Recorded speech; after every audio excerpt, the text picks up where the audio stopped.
Hola, gracias por interesarse en ver este video.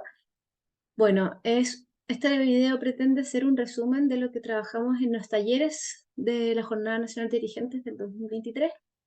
Un taller en particular en que me tocó trabajar fue la dimensión social de la Alianza de Amor en las periferias. Para los que no pudieron estar, va el video. Está un poco más cortito porque la idea es que el video no sea tan largo. Para partir, vamos a ver un poema que leímos ese día para inspirarnos en el taller. Es un poema de Gabriela Mistral. ¿De qué quiere usted la imagen?, preguntó el imaginero. Tenemos santos de pino, hay imágenes de yeso. Mira este Cristo yacente, madera de puro cedro. Depende de quién la encarga, una familia o un templo, o si el único objetivo es ponerlo en un museo. Déjeme pues que le explique lo que de verdad deseo. Yo necesito una imagen de Jesús el Galileo, que refleje su fracaso intentando un mundo nuevo, que conmueva las conciencias y cambie los pensamientos. Yo no la quiero encerrada en iglesias y conventos, ni en casa de una familia para presidir sus rezos. No es para llevarla en andas cargada por costaleros. Yo quiero una imagen viva de un Jesús hombre sufriendo, que ilumine a quien la mire, el corazón y el cerebro, que den ganas de bajarlo de su cruz y del tormento. Y quien contemple esa imagen no quede mirando un muerto, ni que con ojos de artista solo contemple un objeto, ante el que exclame admirado, qué torturado más bello. Perdóneme si le digo, responde el imaginero, que aquí no hallará seguro la imagen del Nazareno. Vaya a buscarla en las calles, entre la gente sin techo, en hospicios y hospitales, donde haya gente muriendo, en los centros de acogida, en que abandonan a viejos, en el pueblo marginado, entre los niños hambrientos, en mujeres maltratadas, en personas sin empleo. Pero la imagen de Cristo no la busque en los museos, no la busque en las estatuas, en los altares y templos, ni siga en las procesiones los pasos del Nazareno. No la busque de madera, de bronce, de piedra o yeso. Mejor busque entre los pobres su imagen de carne y hueso. ¿Qué pensamos cuando decimos periferia? ¿Qué se nos viene a la cabeza cuando decimos periferia? Lo que está en los límites, pobreza, fuera de, exclusión, alejado del centro, marginalidad. El concepto de periferia clásica, de periferia geográfica, de periferia urbana, nace y se establece como un fenómeno típico de la ciudad contemporánea. Cuando las ciudades comienzan a agrandarse, empiezan a expandirse más allá de su perímetro, de su muralla, de forma acelerada, ese territorio se empieza a urbanizar alrededor de la ciudad que ya está consolidada. Y entonces este territorio que está alejado de la ciudad, del centro de la ciudad, mantiene una dependencia muy importante con el centro, pero se mantiene en la periferia. Las personas han llegado ahí en general por busca de terrenos menos costosos, por eso llegan las viviendas a vivir en la periferia, los hogares, las familias, perdón, no las viviendas, buscando viviendas con terrenos menos costosos. Em, la periferia, la periferia se caracteriza también porque no tiene suficientes servicios y equipamiento, y sus actividades son poco diversificadas, o sea, el espacio en que se ocupan las viviendas de la periferia generalmente es un espacio dormitorio que se ocupa para dormir, pero no existen otros equipamientos y servicios. Por eso los lleva a mantenerse en una relación constante de dependencia con el centro de la ciudad. Otros conceptos son márgenes de cualquier entidad geográfica en contraposición al centro. Distancia, desorden físico, dependencia funcional y marginalidad social. La periferia también se puede ver como lugares o las actividades donde, que son expulsadas del centro. Es un lugar entonces donde también se expulsan ciertas actividades, por ejemplo las fábricas, incluso los basurales, muchas cosas que se expulsan del centro de la ciudad que no se quiere convivir con esas actividades, se llevan a la periferia. Y es ahí donde llegan estas múltiples viviendas, ¿cierto?, a vivir a estos territorios. A veces llegan de un momento a otro, entonces no se genera identidad, no se genera una cierta relación con este espacio, con este territorio. Con los años sí, pero en un comienzo no hay una identidad eh, con este espacio. Eh, También se puede conocer como una no ciudad, porque se sabe lo que es, pero no se sabe lo que, perdón, se sabe lo que no es un campo, no es ciudad, es una no ciudad, es un no lugar, es un espacio incompleto. Em, Además de la periferia como concepto clásico que estábamos revisando, también existe el concepto de periferia interior, que en el fondo se repiten las mismas características de esta periferia, de lugares degradados. em, Acá tenía otras características, no importa. Bueno, lugares degradados, pero que se ubican al centro de la ciudad. Eh, Muchas veces surgen porque la ciudad crece muy rápidamente y a veces son espacios que quedan en ciertos, por ejemplo, sitios eriazos, cerca de un cerro, cerca de carreteras, cerca de alguna línea de tren, por ejemplo. Son lugares que, como la ciudad fue creciendo, van quedando más al centro, pero siguen manteniendo las características de ciudades, de lugares que han sido olvidados, que han sido degradados. em, o incluso lugares que en algún minuto no fueron periferia y se convirtieron en periferia por este degradamiento de alguna manera. Otro ejemplo de una periferia interior podríamos decir que pueden ser las personas en situación de calle, que muchas veces viven en el centro de las ciudades, pero no están vinculadas con el sistema social. Muchos de ellos no están inscritos en un consultorio, no se atienden en los centros de salud, algunos incluso no tienen ni siquiera un carnet de identidad, entonces viven en el centro de la ciudad, pero no están vinculados al sistema. Eso también es periferia interior. Bueno, no todas las personas en situación de calle viven en el centro, pero quienes viven ahí se podrían denominar periferia interior.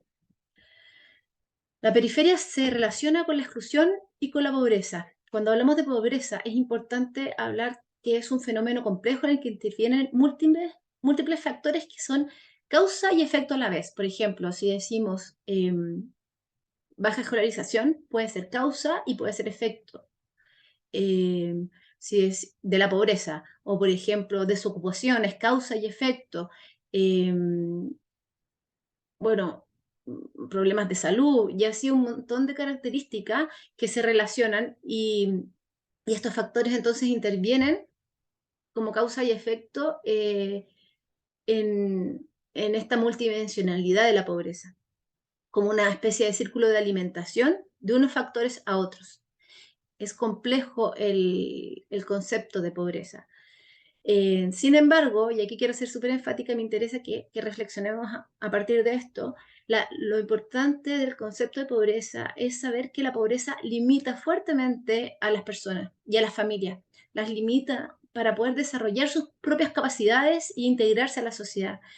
Les impide realizarse y aportar sus propias riquezas. La pobreza eh, limita el desarrollo de las personas. Es un carácter relacional, social, cultural y económico, pero no es inherente al ser humano. Esto es lo que quiero enfatizar.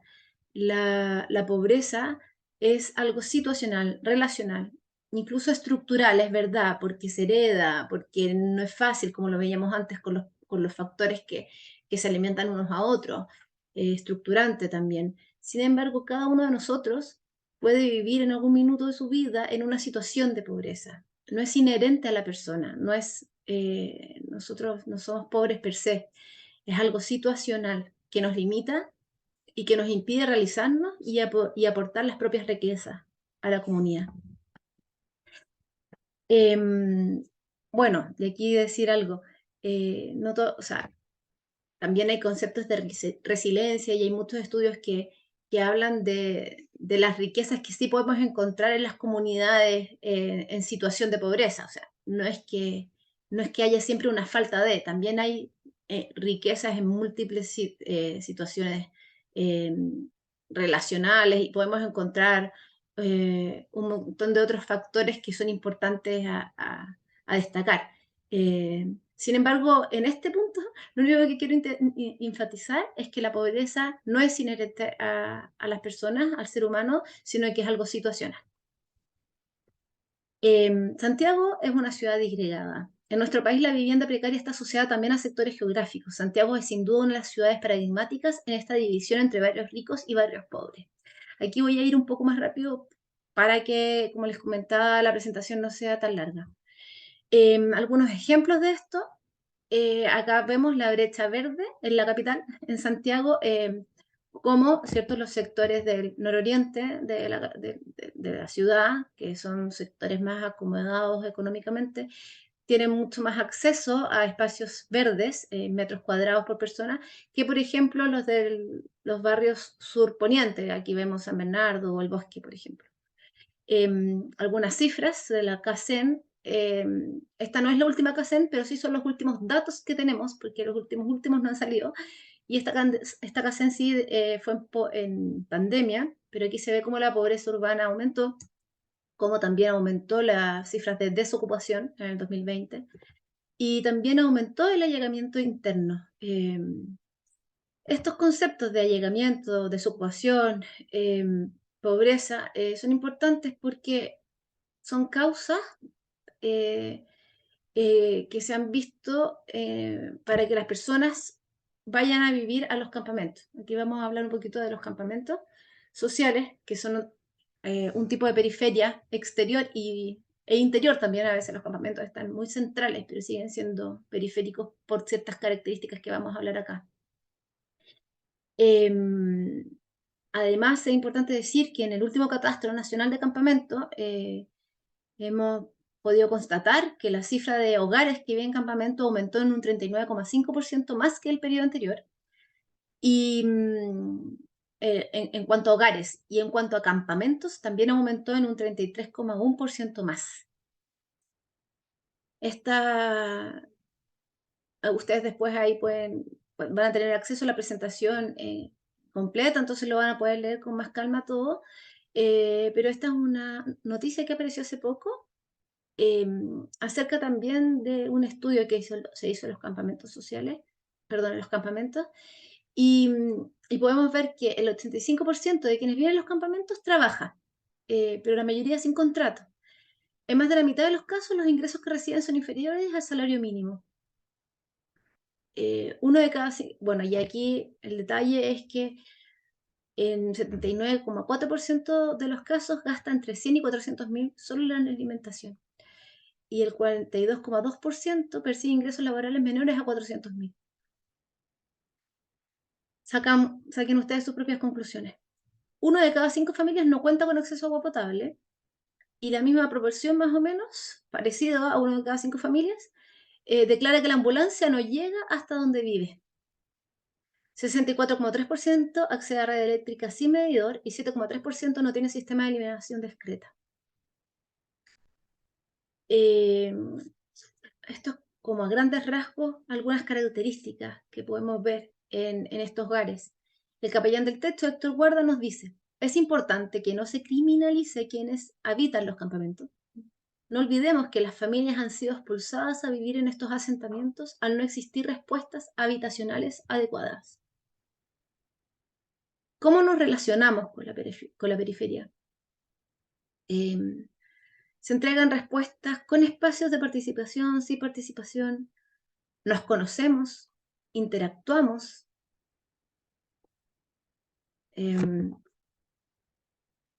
Acá hay un ejemplo de relacionamiento con la periferia de un estudio de Paulette Landon, donde ella revisa cómo se creó la autopista Acceso Sur y cómo esto afectó a las personas que viven alrededor de la carretera. A grandes rasgos, también voy a pasar rapidito por acá, vemos que esta carretera aumentó la desigualdad y la exclusión social. ¿Por qué? Por decir algunas cosas. Por ejemplo, los recorridos del Transantiago, de las micro, al verse cortados por esta carretera, disminuyeron muchísimo la disponibilidad del transporte público. Entonces la gente tuvo que empezar a ocupar más dinero para irse en colectivo, o ocupar la bicicleta, o incluso tener que caminar largos trayectos. Y esto aumentó también los tiempos de viaje. Hay serias dificultades para uso de las pasarelas, insuficiencia de accesos, de señalética. Entonces, esta carretera, que uno lo puede visualizar como algo que podría ser una iniciativa de conectividad, eh, fue al revés, se transformó en una barrera para sus habitantes. Entonces, segregó más ciertos territorios. Bueno, acá tenemos una frase del Papa, eh, que nos habla justamente de a poquito nos vamos a ir metiendo a responder en esto de cómo nos relacionamos, estas iniciativas, de cómo lo tenemos que hacer. Bueno, él dice, nuestra fe no es una fe laboratorio, es una fe camino, es una fe histórica. No hay que llevarse la frontera a la casa, sino vivir en la frontera es ser audaces. Las fronteras son muchas, observó el Papa. Pensemos en las religiosas que viven en los hospitales, viven en las fronteras. Yo mismo estoy vivo gracias a ellas. Nosotros en este momento estamos en un laboratorio, estamos pensando, reflexionando, conversando acerca de las periferias. No estamos en una frontera. Él pone ejemplo de algo que le pasó a él cuando estaba con un problema del pulmón y un médico le prescribió penicilina y streptomicina en ciertas dosis. La hermana que estaba de guardia la triplicó porque tenía ojo clínico, sabía lo que había que hacer porque estaba con los enfermos todos los días. El médico, dice Papa, que verdaderamente era un buen médico, vivía en su laboratorio. La hermana vivía en la frontera y dialogaba con la frontera todos los días.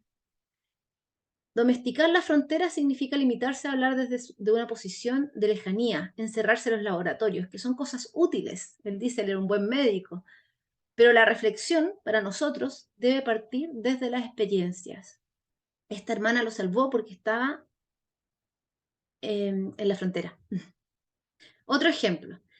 Eh, Acá, bueno, en el taller vimos este dibujo y pregunté quién había hecho este dibujo. Algunos nos dijeron que un niño. Bueno, después vimos que este dibujo había sido por una mujer que le preguntaron cómo, cómo veía ella, cómo ella pensaba, cómo ella soñaba su casa. Era una mujer que estaba postulando una vivienda social.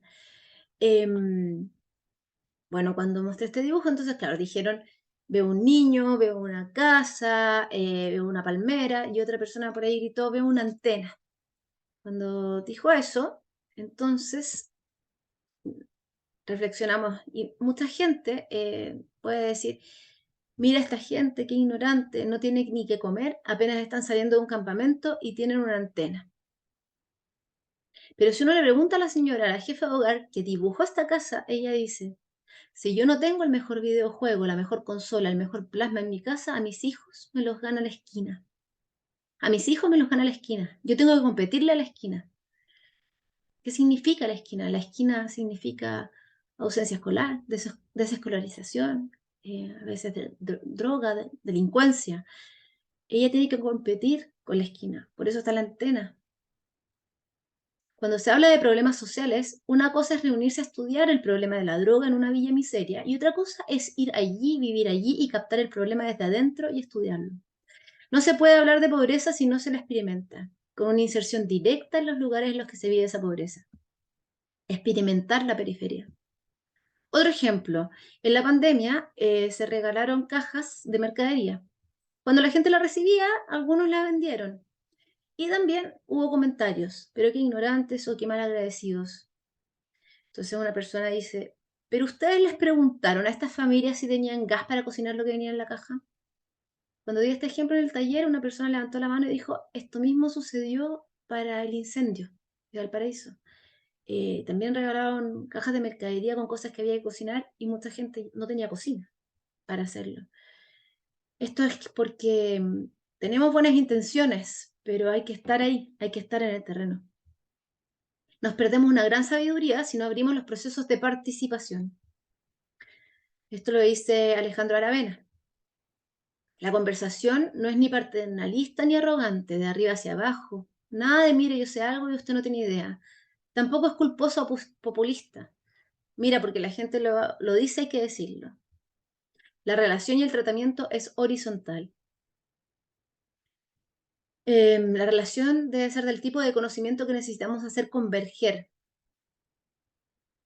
de tú a tú, de cara a cara.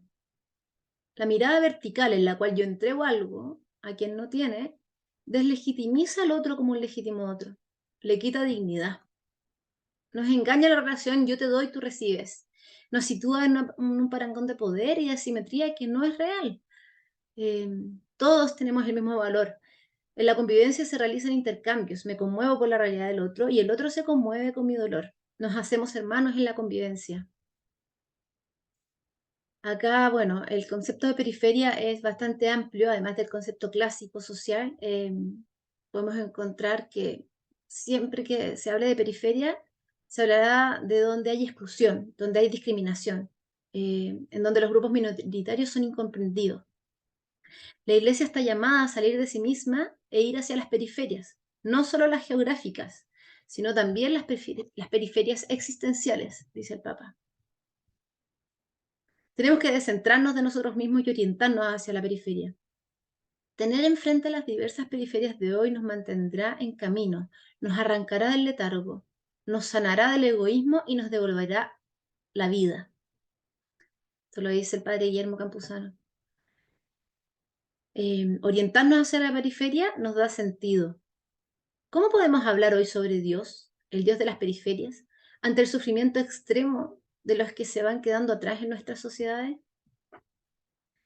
Las nuevas periferias no solo se ubican en los bordes de las ciudades, se ubican en las relaciones que construimos y en la conciencia que generamos al respecto. La dimensión social de nuestra alianza de amor nos debe conducir a visibilizar esas periferias, a discernir la relación que construimos con el sistema de la vida, salir de nuestro propio centro para reconstruir armónicamente desde y con las periferias, salir de nosotros mismos. Algunos ejemplos de periferias existenciales. Pueden haber muchos más, pero aquí vamos a dar algunos para pensar. Nuestros mayores. ¿Cuántas veces tenemos a personas mayores en nuestras familias, en nuestras comunidades, en nuestros vecindarios, que están solos, que se sienten poco acompañados, que se sienten incomprendidos, eh, poco valorados quizás? El otro se me regala como un don y tarea. No podemos rechazar este regalo. Dios nos regala a nuestros hermanos, la tarea, nuestras relaciones. Están en permanente construcción esta tarea. Es un regalo en permanente conversión. Es un regalo que cada día puede ser mejor.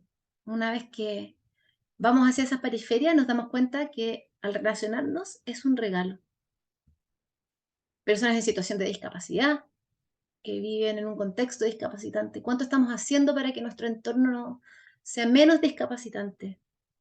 No poder hablar no es lo mismo que no tener nada que decir. Jesús no nos invita a preguntarnos quiénes son los que están cerca de nosotros, sino a volvernos nosotros cercanos, prójimos. Nos interpela a dejar de lado toda diferencia y ante el sufrimiento volvernos cercanos a cualquiera. Entonces yo ya no digo tengo prójimos a quien debo ayudar, sino que me siento llamado a volverme yo un prójimo de los otros. Diversidad. Diversidad social, cultural, diversidad de orientación sexual. ¿Cuánto me acerco al que es diferente, al que me desafía, al que me enoja, al que me cuesta? Dios ha creado todos los seres humanos iguales en los derechos, en los deberes y en la dignidad, y los ha llamado a convivir como hermanos entre ellos. Nos ha llamado a convivir como hermanos. Migrantes. Al amor no le importa si el hermano herido es de aquí o de allá, porque es el amor que rompe las cadenas que nos aíslan y separan, tendiendo puentes, amor que nos permite construir una gran familia donde todos podamos sentirnos en casa. La existencia de cada uno de nosotros está ligada a la de los demás. Pobreza, la volví a repetir, pero es que creo que es importante. ¿Cómo podemos partir el pan en nuestra Eucaristía considerando a todos aquellos que no tienen pan para ellos ni para sus hijos? Cada vez que estemos en esta Eucaristía, recordemos esto. Salud mental. Acercarnos a las personas que tienen problemas de salud mental. Cuesta, son difíciles, personas que viven con depresión, personas que tienen enfermedades complejas. Todos estamos muy concentrados en nuestros propios problemas, nuestras propias necesidades. Ver a alguien sufriendo nos molesta, nos perturba porque no queremos perder nuestro tiempo por culpa de los demás. por los demás problemas ajenos. Estos son síntomas de una sociedad enferma, dice el Papa Francisco, porque busca construirse a espaldas del dolor. Hemos sido hechos para la plenitud que solo se alcanza en el amor. No es una opción posible vivir indiferentes ante el dolor. No podemos dejar que nadie quede a un costado de la vida. Esto nos debe indignar, hasta hacernos bajar de nuestra serenidad para alterarnos por el sufrimiento humano. Eso es dignidad. Las frases que dicen FT son de Fratelli Tutti, de la encíclica del Papa. Otras periferias. Acá está Mr. Scrooge, creo que se llama así, de Un cuento de Navidad, que es una persona compleja, que vive solo, que es egocéntrico, que no le gusta tener amigos.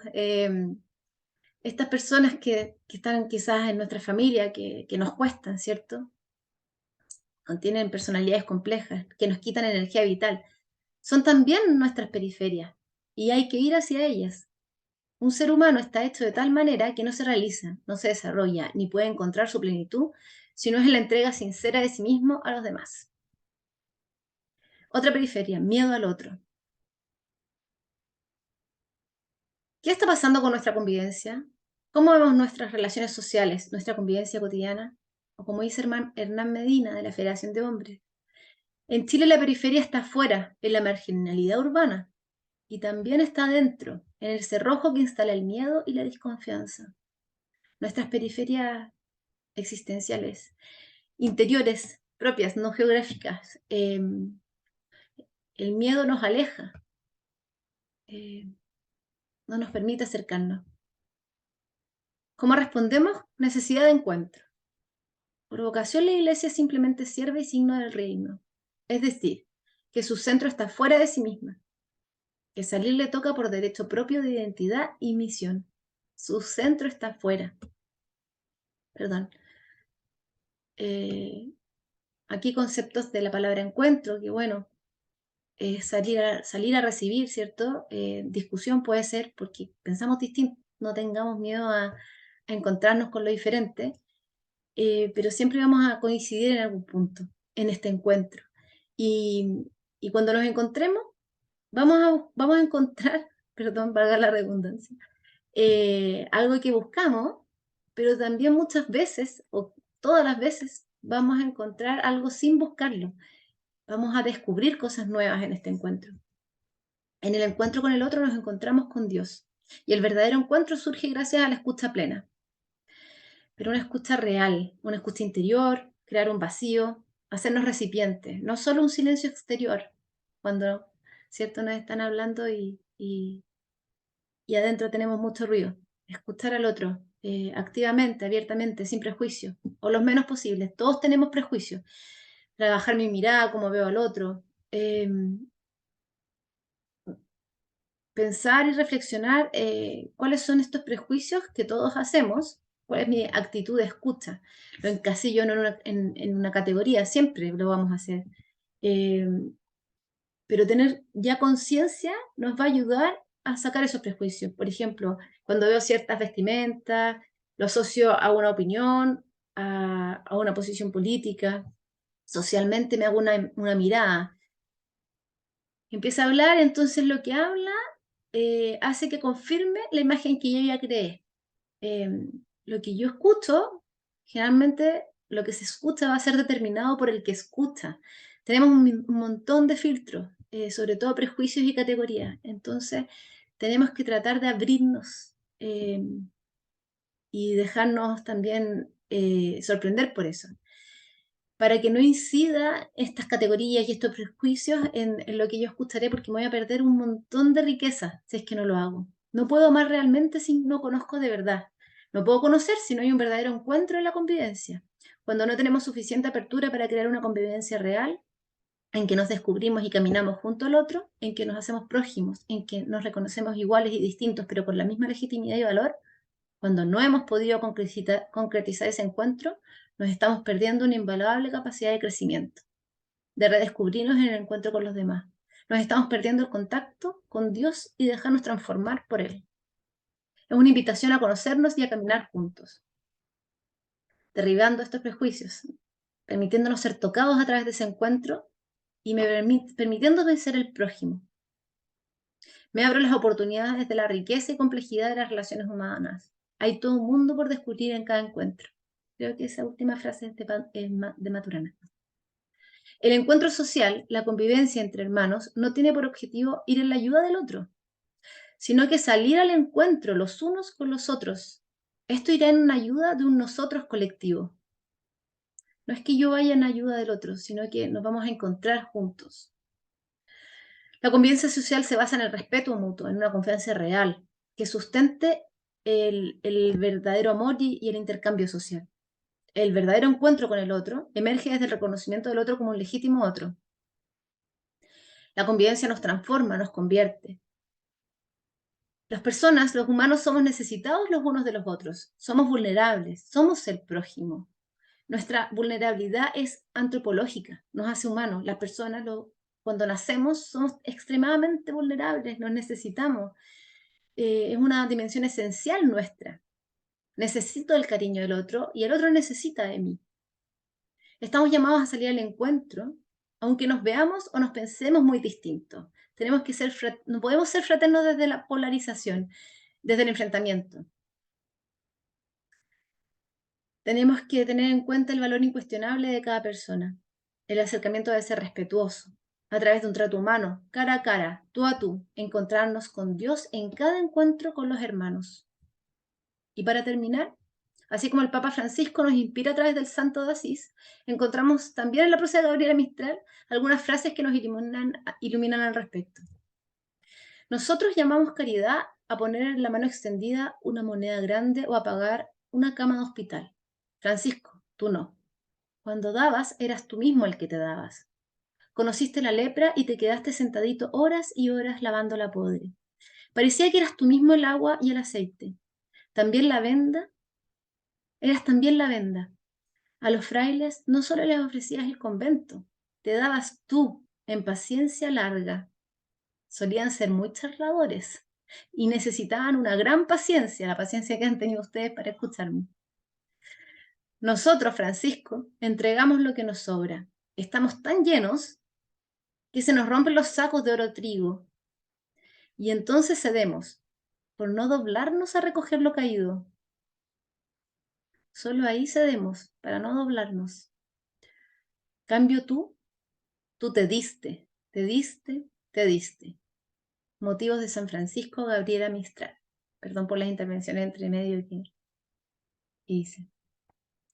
Bueno, para que puedan trabajar en este taller como lo hicimos ese día, aquí les voy a dejar algunas preguntas de reflexión personal. ¿Qué me ha entregado el taller y qué aspecto me impulsa a autoeducar? Pueden ser 5 minutitos. Después en grupo, en sus casas, en las comunidades donde vean este video, pueden conversar qué dificultades y obstáculos identificamos para vivir profundamente esta dimensión de la alianza de amor en nuestros grupos, santuarios, comunidades, familias. ¿Qué acciones podríamos impulsar o desarrollar para concretar esta dimensión de la alianza de amor en nuestros grupos, santuarios y comunidades? Y ahí tienen que acordar 3 conceptos clave. Y finalmente, una reflexión personal final, donde puedan generar un propósito particular. Luego de la reflexión personal y grupal, ¿qué propósito me gustaría incorporar a mi horario espiritual para profundizar mi vínculo en el ámbito del taller? Y aquí es importante que lo escriban en un papel. Muchas gracias.